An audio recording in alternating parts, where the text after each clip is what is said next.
Peut-être parce que ce jour-là, dans la plaine, le silence régnait, ou parce qu'un seul rayon du soleil matinal éclairait l'arbre, le seul arbre du village, ou parce que le cœur d'Iglovna était triste à ce moment-là, parce que le vent s'était enfin calmé et que les cavaliers étaient enfin partis, la laissant toute seule, vivante, au milieu des corps déchiquetés des siens. Sûrement parce que la plaine qu'elle aimait tant avait été souillée par la haine et tellement démunie et fatiguée, elle ne put pleurer. 70 ans plus tard, Iglovna se demandait pourquoi, ce jour-là, avec son petit doigt d'enfant, dans la neige tassée du sang de son peuple, elle avait tracé le mot « chaleur ».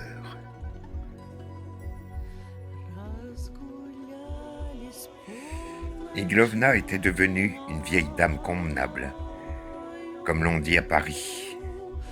Toute sa vie, elle avait cousu de beaux vêtements pour l'élite de l'île Saint-Louis, au fond de sa petite échoppe, au cœur de la capitale, où elle vivait encore aujourd'hui.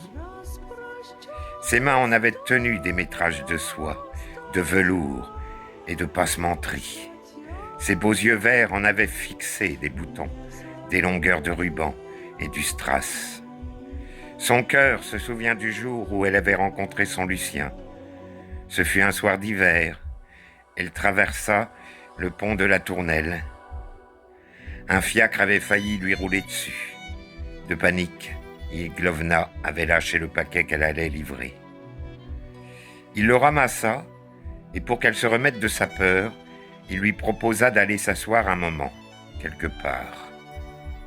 Les toits de la capitale et les arbres du jardin des plantes étaient couverts de neige. Pourtant, ils sont allés manger des sorbets.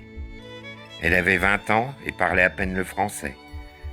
Alors, elle avait désigné avec son joli doigt sur la carte un parfum au hasard. On lui avait apporté de la vanille avec dessus une cerise bien rouge. Elle avait eu un soupir triste. Gentiment, Lucien lui avait pris la main et sur ses lèvres, Iglovna avait lu le mot « chaleur ».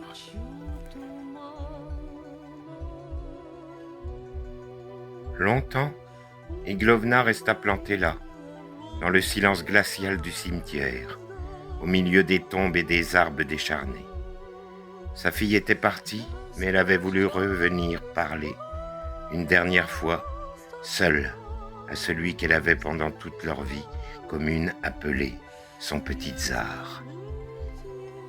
Finalement, elle n'avait rien dit.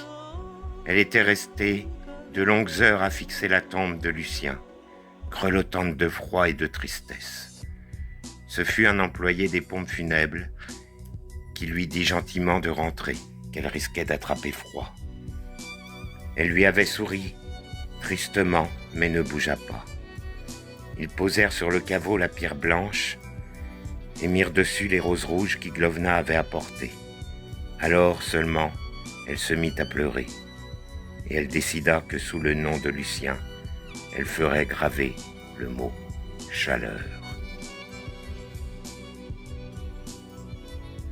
La vieille Iglovna, confortablement installée dans son fauteuil près de la cheminée, fixe la photographie posée sur le guéridon à côté d'elle. Lucien sourit. Ses yeux plissent de fierté en montrant sa petite fille qu'il tient à bout de bras. C'est un soir d'été dans le pays d'Hôte, chez Magda, leur fille, sous la tonnelle du jardin. Iglovna avait 50 ans alors, était encore très jolie. Elle ne souriait pas, mais n'était pas triste.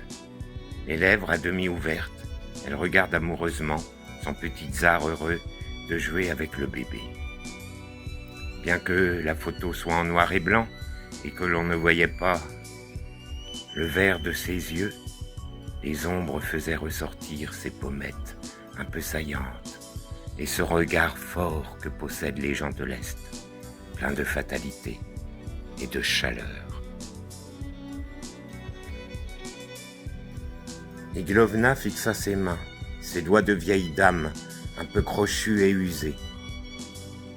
Il y eut dans son cœur à cet instant un pincement de joie, mêlé avec un peu de mélancolie, car elle sut enfin pourquoi.